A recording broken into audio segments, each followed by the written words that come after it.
Picture this. It's midnight in a drafty 14th century home. The hearth glows faintly. The air smells faintly of smoke, herbs, and unwashed wool. But look closely. No one's lying down. There, sitting, upright, wrapped in blankets, heads propped up by bolsters, hands folded in prayer or clutching a cup of ale. Yes, medieval people, peasants and nobles alike, often slept sitting up. It sounds strange to our modern sensibilities, but tonight we're diving deep into the world of medieval sleep. What it looked like, why people did it, and what it reveals about their lives, fears, health, and even spirituality. Welcome to the odd past, where we uncover the bizarre truths behind history's most misunderstood habits. Chapter 1. The bed wasn't what you think. Forget the fluffy, sprawling beds of today. Medieval beds were complicated. In a medieval home, a bed wasn't a place to relax. It was a status symbol. The rich had carved wooden frames, ropes for support, and heavy feather mattresses stuffed with straw, hay, or wool. The poor, they had pallets on the floor, sometimes shared with family, sometimes with livestock. Whole families, servants or travelers, might share one bed for warmth and safety. So why sit up? For one, space. Sitting up allowed people to sleep in tighter quarters. But the real reasons go far deeper, spiritual, medical, and even superstitious. Chapter 2. The fear of death. To sleep flat on your back was to look like the dead. In a deeply religious world obsessed with sin and condemnation, how you slept mattered. People feared that lying flat might resemble death too closely and tempt the Grim Reaper to pay a visit early. In medieval art, corpses were depicted lying flat, hands crossed. Sleeping upright symbolized wakefulness of the soul, ready for prayer, ready for repentance, ready for God. Monks often slept sitting up intentionally, believing lying flat was indulgent, a sign of sloth.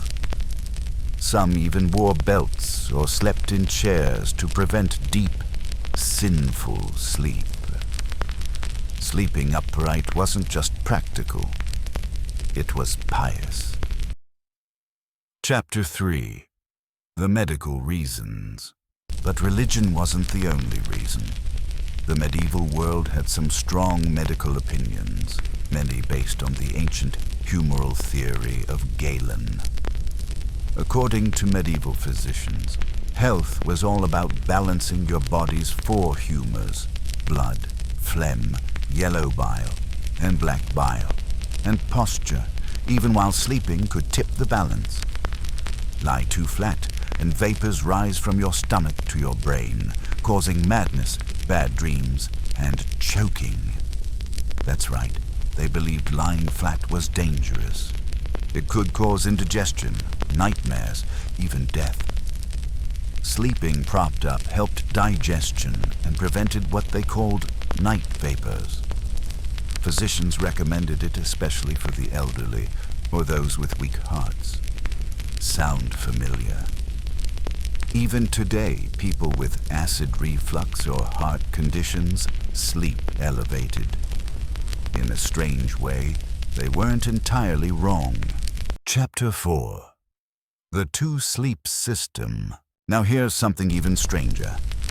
Medieval people didn't sleep like us at all. Not just in position, but in pattern. They practiced what historians call biphasic sleep. After dusk, people went to bed early, say around 9 p.m. They'd sleep for a few hours, called the first sleep. Then they'd wake up around midnight, sit up, talk, pray, or even visit neighbors. For a couple of hours, the world stirred quietly in the dark. Then they went back for their second sleep until dawn. This waking period was considered normal, even healthy.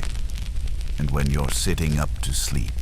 It's easier to wake, talk, or keep the fire alive. So, in a way, sitting up was perfectly adapted to their rhythm of the night. Chapter 5. Beds as social stages. Medieval bedrooms weren't private sanctuaries. They were social theaters. The bed was a symbol of wealth and hospitality. Visitors might be received sitting on the bed.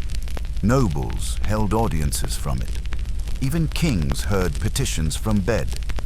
Sleeping upright, or half upright, kept people ready to engage. And for many, especially travelers or guards, sitting up meant staying alert.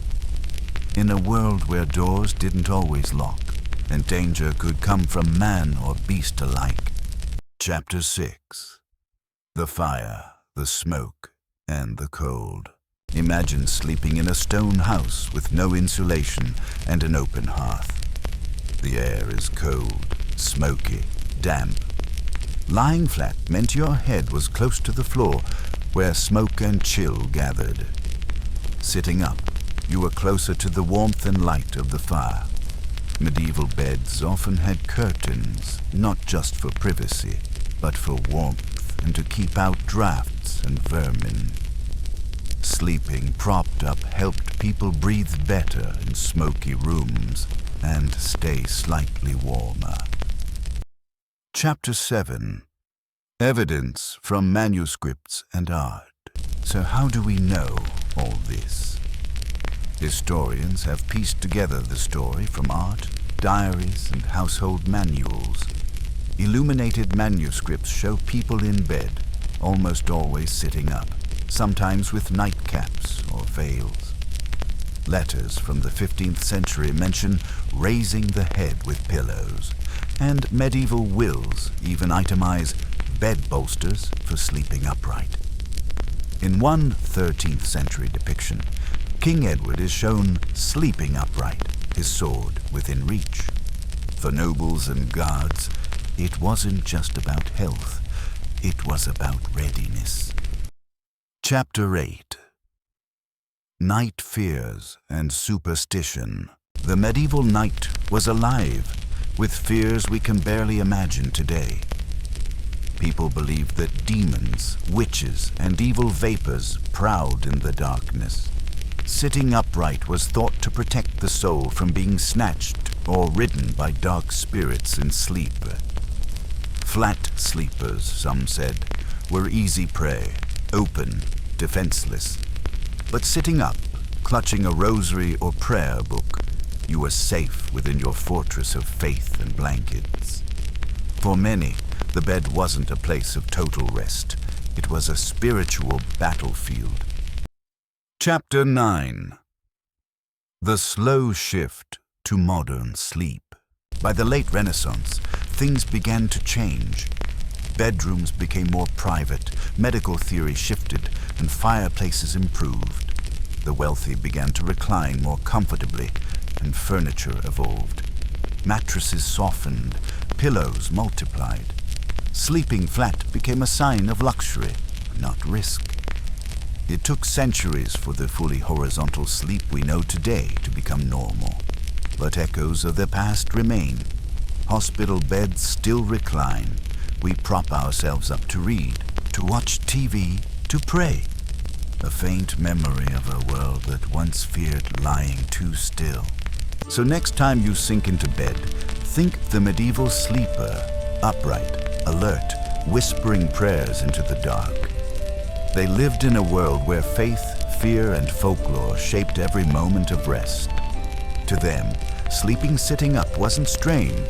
It was safe, holy, and wise. History's oddest habits always have a reason. And in the end, even our most peculiar ancestors were just doing what we all do, trying to get a good night's sleep. Thank you for watching The Odd Past. If you enjoyed this dive into the darker corners of history, don't just slip quietly into the night. Like, comment, and share this video with someone who thinks the past was cleaner than it was. And while you're at it, subscribe and turn on post notifications so you don't miss the next chapter of The Odd Past. Stay tuned for next week's episode, where we dive into the bizarre ancient medical treatment for headaches that might have left you with less of a head and far more aching. Bye for now.